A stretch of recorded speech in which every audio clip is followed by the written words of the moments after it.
The Billionaire's Vengeful Bride. Part 1, The Betrayal. A perfect evening shattered. Sofia Martinez stood in front of her bathroom mirror, applying the final touches of lipstick. The red dress she wore hugged her curves perfectly, and her dark hair fell in soft waves over her shoulders. Tonight was special. After 3 years together, she had a feeling James might finally propose. At 28, Sofia had built a successful career as a marketing executive, but James Carter was her greatest achievement, or so she thought. Her phone buzzed on the counter. A text from James: "Running late, babe. Meeting went long. Be there in 30. Sofia smiled and set the phone down. She walked into the living room of the apartment they shared, her heels clicking against the hardwood floor. The candles were lit, the wine was breathing, and dinner was keeping warm in the oven. Everything was perfect. She sat on the couch and picked up her tablet, thinking she'd browse social media while waiting. That's when she heard it, James's voice coming from his laptop on the coffee table. He'd left it open, and a video call was still running. "I'm telling you, Marcus, this deal is going to change everything," James said, his voice carrying that confident tone Sofia loved. Another male voice responded, "And what about Sofia? You've been stringing her along for 3 years." Sofia's hand froze over her tablet. Her heart began to pound. The truth revealed. James laughed. It wasn't his warm, genuine laugh. This one was cold, calculating. "Sofia?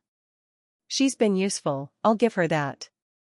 Her connections in the marketing world helped me get meetings I never could have gotten on my own. But marry her? Come on, Marcus. She's a middle-class girl with middle-class dreams."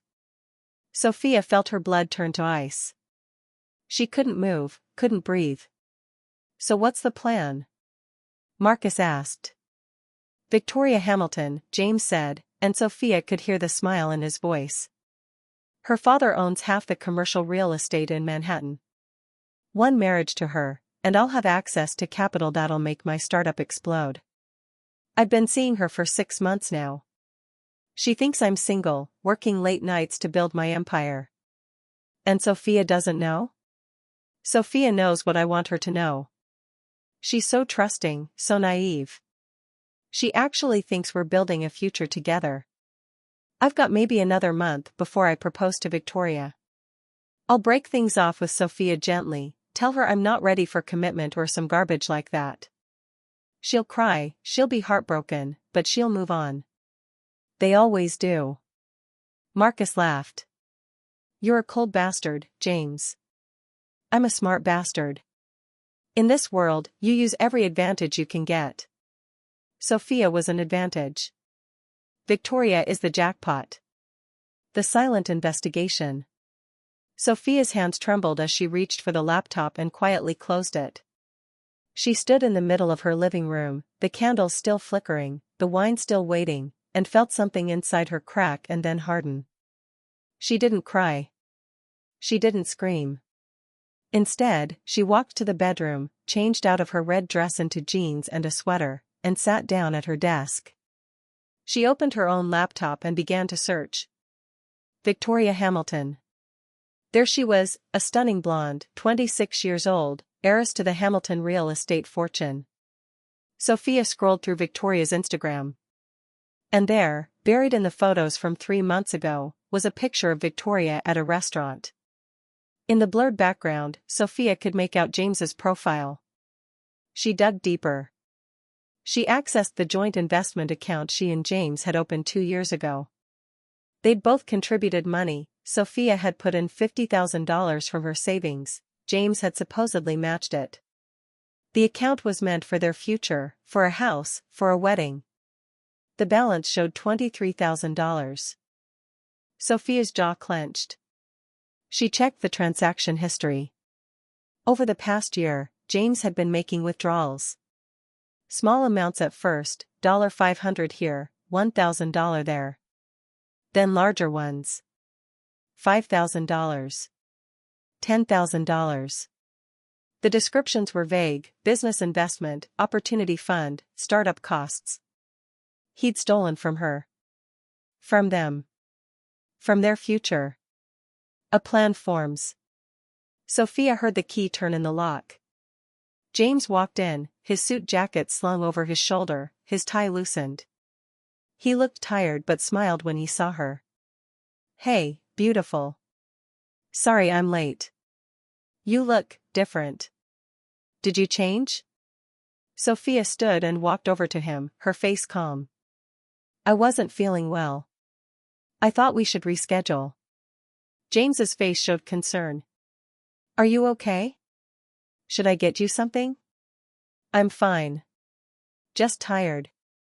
Long week." She kissed his cheek. "Why don't you go take a shower? I'll make us something simple for dinner." "You're the best." He kissed her forehead and headed to the bathroom. The moment she heard the water running, Sophia grabbed her phone and made a call. "Rachel? It's Sophia. I need your help." "No, I'm fine. I just need to know everything about Victoria Hamilton and James Carter." "Yes, I'll explain later." "Can you do it?" Rachel Chen was Sophia's best friend and an investigative journalist. If anyone could dig up dirt, it was Rachel. "Give me 48 hours, Rachel said. "And Sophia? Whatever this is, be careful." The discovery. 2 days later, Sophia met Rachel at a coffee shop across town. Rachel slid a manila folder across the table. "You're not going to like this," Rachel said. Sophia opened the folder. Inside were printed photos, bank statements, and legal documents. Photos of James and Victoria at restaurants, at charity galas, holding hands in Central Park. A copy of a lease agreement for an apartment in Victoria's name, an apartment where James had apparently been staying 3 nights a week. But the worst part was the financial documents. James hadn't just stolen from their joint account. He'd taken out credit cards in both their names and maxed them out. He'd listed Sophia as a co-signer on business loans she'd never agreed to.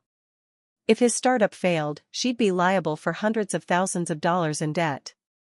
"There's more," Rachel said quietly. "I found an engagement ring receipt. He bought it 2 weeks ago. $85,000. He's planning to propose to Victoria at her father's New Year's Eve party." That was 3 weeks away. Sophia closed the folder. "Thank you, Rachel. What are you going to do?" "I don't know yet. But I'm not going to be the naive girl he thinks I am." The inheritance. That night, Sophia couldn't sleep. She lay in bed next to James, listening to him breathe, and felt nothing but cold anger. At 3 a.m., she got up and went to her home office. She opened the drawer of her desk and pulled out a letter she'd received a month ago. It was from a lawyer in Spain, informing her that her grandmother, Isabella Martinez, had passed away and left Sophia her entire estate. Sophia had been so busy with work and James that she'd barely processed it. Her grandmother had been a distant figure, a woman Sophia had met only a handful of times during childhood trips to Barcelona. Sophia opened her laptop and pulled up the lawyer's email.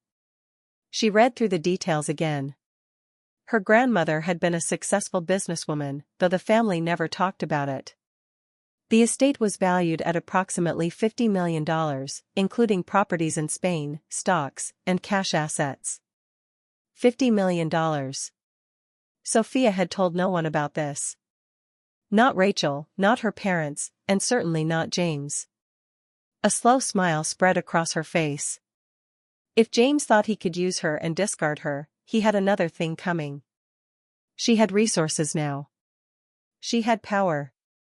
And she was going to make sure James Carter regretted every lie he'd ever told her. Setting the trap. The next morning, Sophia acted as if nothing had changed. She made James breakfast, kissed him goodbye, and went to work. But during her lunch break, she made a series of phone calls. First, she called the Spanish lawyer and began the process of transferring her inheritance to American accounts. She set up new bank accounts that James knew nothing about. Second, she called a friend who worked in venture capital. "I need information on James Carter's startup." Everything. Financials, investor list, business plan, projections. Third, she scheduled a meeting with a forensic accountant to document all of James's fraudulent activity with their joint finances. And finally, she called a real estate agent. I need to rent an apartment. Something small, furnished, available immediately. And I need it to be absolutely confidential. Over the next 2 weeks, Sophia moved like a ghost. During the day, she was the perfect girlfriend, supportive, loving, clueless. At night, while James slept or claimed to be working late, she built her case. She discovered that James's startup was failing. He'd burned through investor money with nothing to show for it. He was desperate, which explained why he needed Victoria's family money so badly. She also discovered that she wasn't the only person he'd scammed. 2 former business partners had complained about missing funds. A previous girlfriend had filed a small claims case against him for money he'd borrowed and never repaid. James Carter was a con artist, and Sophia was his latest mark. The confrontation that wasn't. 1 week before Victoria's father's New Year's Eve party, James came home with flowers and a nervous smile. Sophia, we need to talk. Here it comes, Sophia thought. The breakup speech. They sat on the couch. James took her hand. These past 3 years have been amazing. You've been amazing. But I've been doing a lot of thinking about my future, about the company, about what I want my life to look like. Sophia looked at him with wide, innocent eyes. What are you saying, James? I'm saying that I think we want different things. You want stability, marriage, kids. I want to focus on building my empire. I don't think I can give you what you need right now. Maybe not ever. Sophia let her eyes fill with tears. Are you breaking up with me? I'm saying we should take a break. Give each other space. You deserve someone who can commit fully, and I can't be that person right now. Sophia pulled her hand away. Is there someone else? No. James said quickly. Too quickly. This is about me, about what I need to focus on. Sophia stood up. I understand. Her voice was small, broken. If that's what you want, I won't stand in your way. James looked relieved. You're being so mature about this. I knew you'd understand. I just need some time to process. Maybe I should stay with Rachel for a few days. That's probably a good idea. Take whatever time you need. The disappearance. Sophia packed a bag that night. But she didn't go to Rachel's. She went to her new secret apartment, a sleek, modern 1-bedroom in a building across town that James knew nothing about. Over the next week, Sophia disappeared from James's life completely. She didn't answer his occasional checking in texts. She blocked Victoria Hamilton on all social media. She became a ghost. But she wasn't hiding. She was preparing. On the day of Victoria's father's New Year's Eve party, Sophia received a text from Rachel. He proposed. She said yes. Photos all over social media. Sophia looked at the photos. James in a tuxedo, down on one knee. Victoria crying happy tears, showing off her massive diamond ring. The caption read, starting the new year with my forever. So blessed. #engaged #New Year's Eve #love of my life. Sophia smiled. It wasn't a happy smile. It was the smile of someone who'd been playing chess while everyone else was playing checkers. She picked up her phone and made a call. Mr. Stone? This is Sophia Martinez. I'm ready to accept your offer. When can we meet? The end of part 1. The voice on the other end was smooth, cultured, and amused. Miss Martinez. I've been waiting for your call. How about tomorrow morning? I think you'll find our partnership very beneficial. Tomorrow is perfect, Sophia said. As she hung up, she looked at herself in the mirror. The naive girl James had used was gone. In her place was someone harder, smarter, more dangerous. James Carter had made a critical mistake. He'd underestimated her. And now, he was going to pay for it. Sophia raised a glass of wine to her reflection. Happy New Year, James. Let the games begin. Part 2, The Transformation. The meeting. Alexander Stone's office occupied the entire top floor of a building in Manhattan's financial district. Floor-to-ceiling windows offered a breathtaking view of the city. Sophia stepped out of the elevator, her heels clicking on the marble floor, wearing a sharp black suit that made her look like she owned the building. A receptionist led her to a conference room where a man in his early 40s stood looking out at the skyline. He turned when she entered. Tall, with silver streaking through his dark hair and piercing gray eyes, Alexander Stone had the kind of presence that commanded attention. Miss Martinez, he said, extending his hand. Thank you for coming. Mr. Stone. Though I'll admit, I'm curious how you knew to contact me.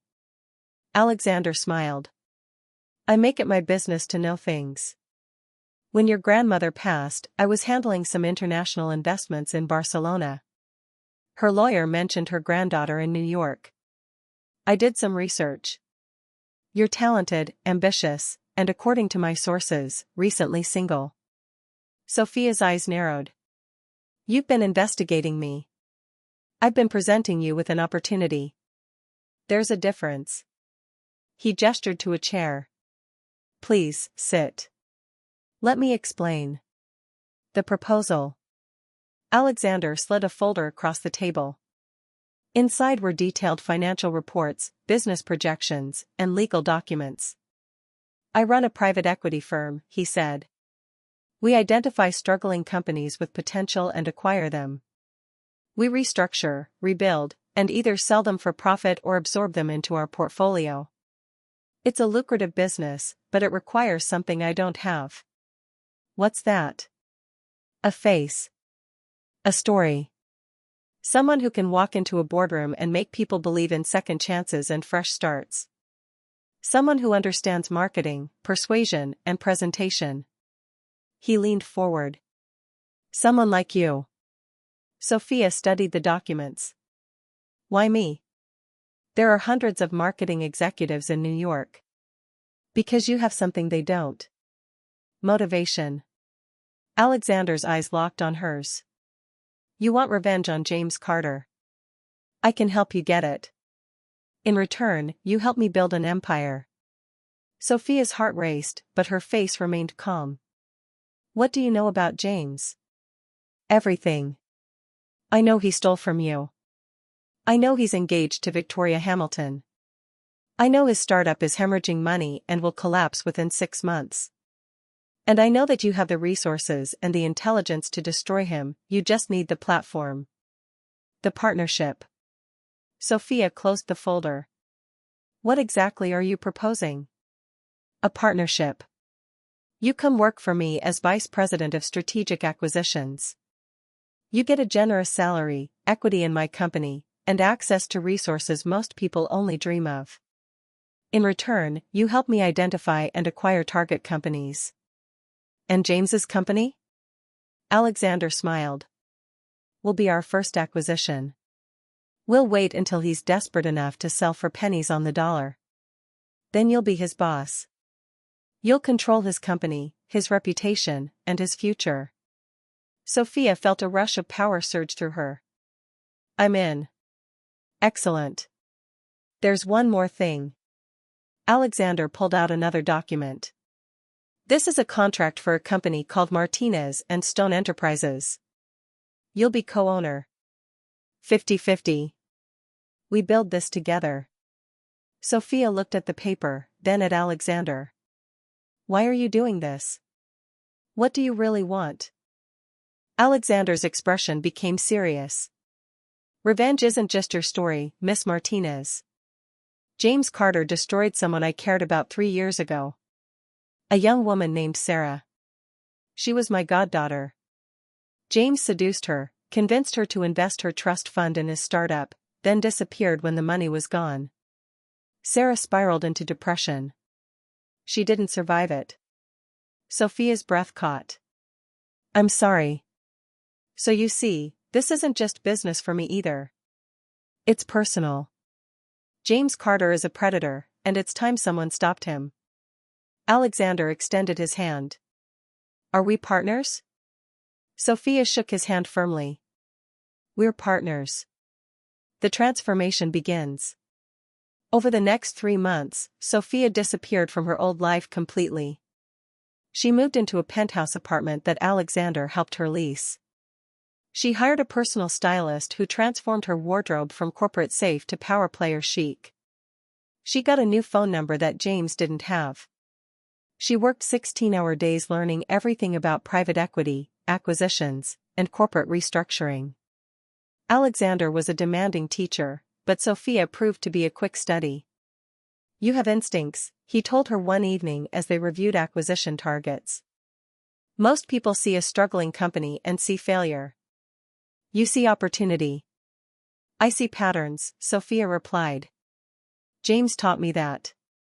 He was always looking for the angle, the leverage, the way in. I just learned to think like him. But you're not like him. No, Sophia agreed. I have something he doesn't. A conscience. I just choose when to use it. The first victory. Their first major acquisition was a small tech company in Brooklyn. The founder was drowning in debt and ready to sell for almost nothing. Sophia walked into the meeting and pitched him a different vision. We don't want to buy your company and gut it, she said. We want to invest in it. We see the potential everyone else missed.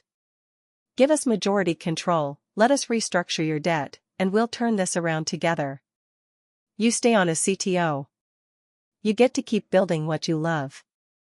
The founder's eyes filled with tears. Everyone else just wanted to strip it for parts. We're not everyone else, Sophia said with a warm smile. They closed the deal that week. Within 2 months, Sophia had restructured the company's operations, secured new clients, and turned it profitable. Alexander was impressed. You have a gift, he said. You make people believe in themselves again. I know what it's like to be underestimated, Sophia replied. I won't do that to others. Watching James fall. While Sophia built her empire, she kept tabs on James through Rachel and through social media. His startup was collapsing exactly as predicted. Investors were pulling out. His engagement to Victoria was all over social media, lavish parties, expensive gifts, a wedding planned for June. But Sophia noticed cracks. Victoria's posts were becoming less frequent. Comments from friends seemed forced. And James looked stressed in every photo, his smile not quite reaching his eyes. He's desperate, Alexander said one day, showing Sophia a report.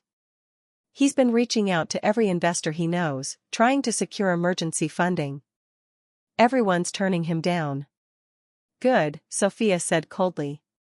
Let him suffer a little longer. You've changed, Alexander observed. When we started, you still had softness. Now you're steel. James taught me that too. Being soft gets you hurt. Being steel keeps you safe. The Charity Gala. The annual Manhattan Business Leaders Charity Gala was the event of the spring season. Sophia received an invitation as VP of Martinez and Stone Enterprises. She bought a stunning emerald green gown that cost more than her old monthly rent and had her hair styled in an elegant updo. When she walked into the ballroom on Alexander's arm, heads turned. You look devastating, Alexander murmured. He won't know what hit him. That's the point, Sophia replied. She worked the room like a politician, shaking hands, making connections, charming potential clients. Several people recognized her name from business articles. Martinez and Stone was becoming known as the firm that saved struggling companies instead of destroying them. And then she saw him. James stood across the room in an ill-fitting tuxedo, Victoria on his arm in a white dress that screamed future bride. He looked older, tired. His hair was too long, and there were dark circles under his eyes. He hadn't seen her yet. Ready? Alexander asked. Let's go, Sophia said. The confrontation. They walked directly toward James and Victoria. Sophia watched the moment James recognized her. His face went white, then red, then white again. His hand tightened on Victoria's arm. "James Carter," Alexander said smoothly, extending his hand. "Alexander Stone. I've heard a lot about you and your startup." James shook his hand mechanically, his eyes locked on Sophia. "Mr. Stone." "Yes. I've heard of your firm. And this is my partner, Sophia Martinez. She heads our strategic acquisitions division." Victoria smiled politely, oblivious. "Nice to meet you both." "Sophia," James croaked. "I didn't know you were. I heard you'd left the city." Sophia gave him a dazzling smile that didn't reach her eyes. "I've been very busy, James. Building something real. Something that lasts." She turned to Victoria. "Congratulations on your engagement. When's the wedding?" "June 15th, Victoria said excitedly. "We're so excited." "I'm sure you are," Sophia said. She looked at James. James always did know how to plan for the future. The barb hit its mark. James flinched. "Actually," Alexander said, "we've been looking at your company, Mr. Carter. Tech Vision, right? Impressive initial concept. Though I understand you've hit some rough patches." James's jaw clenched. "We're working through some temporary setbacks. Nothing serious." "Of course," Sophia said sweetly. "Though I did notice your latest round of funding fell through. And wasn't there something about losing your lead developer?" Victoria looked at James with confusion. "What is she talking about? You said everything was fine." "Everything is fine," James said tightly. "Sophia, could I speak with you privately for a moment?" The private conversation. Sophia followed James out to the balcony. The moment they were alone, his carefully composed expression crumbled. "What the hell are you doing?" he hissed. "What is this? Some kind of revenge?" Sophia leaned against the railing, utterly calm. "Revenge? I'm just doing business, James. Surely you of all people understand that. You disappeared. 4 months. I thought something happened to you." "Did you?" Sophia's voice was sharp. "Or did you just assume I was off somewhere crying over you while you planned your wedding?" James ran his hand through his hair. "Look, I'm sorry about how things ended between us. I should have been more honest." "Honest?" Sophia laughed.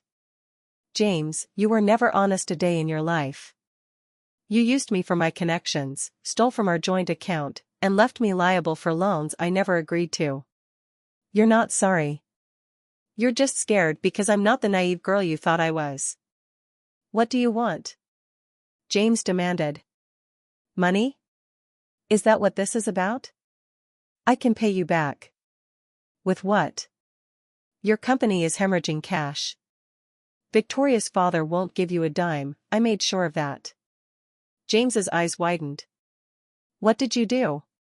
"I simply had someone send Mr. Hamilton information about your business practices. Your history of fraud. Your pattern of using women for their money. Turns out, he's very protective of his daughter. He's been quietly investigating you for weeks." James grabbed her arm. "You're destroying me." Sophia pulled away sharply. "No, James. You destroyed yourself. I'm just making sure everyone sees it." The unraveling. James stumbled back into the gala, his face pale. Sophia watched through the glass doors as he pulled Victoria aside, their conversation growing heated. Victoria's face transformed from confusion to horror to rage. She slapped him. Hard. The sound echoed across the ballroom. Everyone stopped and stared. Victoria tore the engagement ring off her finger and threw it at James's feet. "We're done," she said loudly enough for half the room to hear. "My father was right about you. You're nothing but a con artist." She stormed out, her friends rushing after her. James stood alone in the middle of the ballroom, humiliated, as people whispered and stared. Sophia felt Alexander's presence beside her. "Feel better?" he asked. "Not yet," Sophia said. That was just the beginning. The acquisition. 2 weeks later, Sophia sat across from James in a sterile conference room. His lawyer sat beside him, looking grave. Alexander sat next to Sophia, a stack of documents between them. "Let's cut to the chase," Alexander said. "Tech Vision is worth nothing. You have no investors, no clients, and debt you can't pay. We're offering to buy the company for $500,000. We'll assume all debts, keep your employees on, and give you an exit agreement." James looked at the papers with dead eyes. "And if I refuse?" "Then your company declares bankruptcy, your employees lose their jobs, and your creditors come after you personally. You'll spend the next decade paying off debt." Sophia leaned forward. "This is the best offer you're going to get, James. Take it." "Why are you doing this?" James asked quietly. "I get that you hate me. But why destroy everything?" Sophia's eyes were cold. "Because you need to learn that actions have consequences. You used people, hurt people, destroyed lives without a second thought. Someone needed to stop you." James signed the papers with shaking hands. "One more thing," Sophia said as he stood to leave. "There's a woman named Sarah. She died because of you 3 years ago. I want you to live with that." James went white. "How do you?" "I know everything, James. I know all of it. Now get out."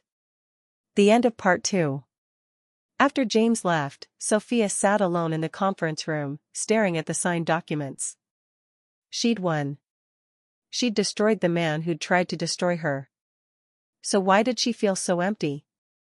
Alexander knocked on the doorframe. "Congratulations. Tech Vision is ours. You played this perfectly." "Did I?" Sophia asked. "I just ruined a man's life. A man who ruined others first. Does that make it right?" Alexander sat down beside her. "Sophia, you didn't destroy James. You stopped him from hurting anyone else. There's a difference." He paused. "The question is, what happens now? Is revenge enough? Or do you want to build something more?" Sophia looked at the papers, then at Alexander. "I want to build something more. Something real." "Then let's do it. Together." Sophia nodded slowly. The revenge was sweet, but it wasn't complete. There was still one more piece of the puzzle. And it would change everything.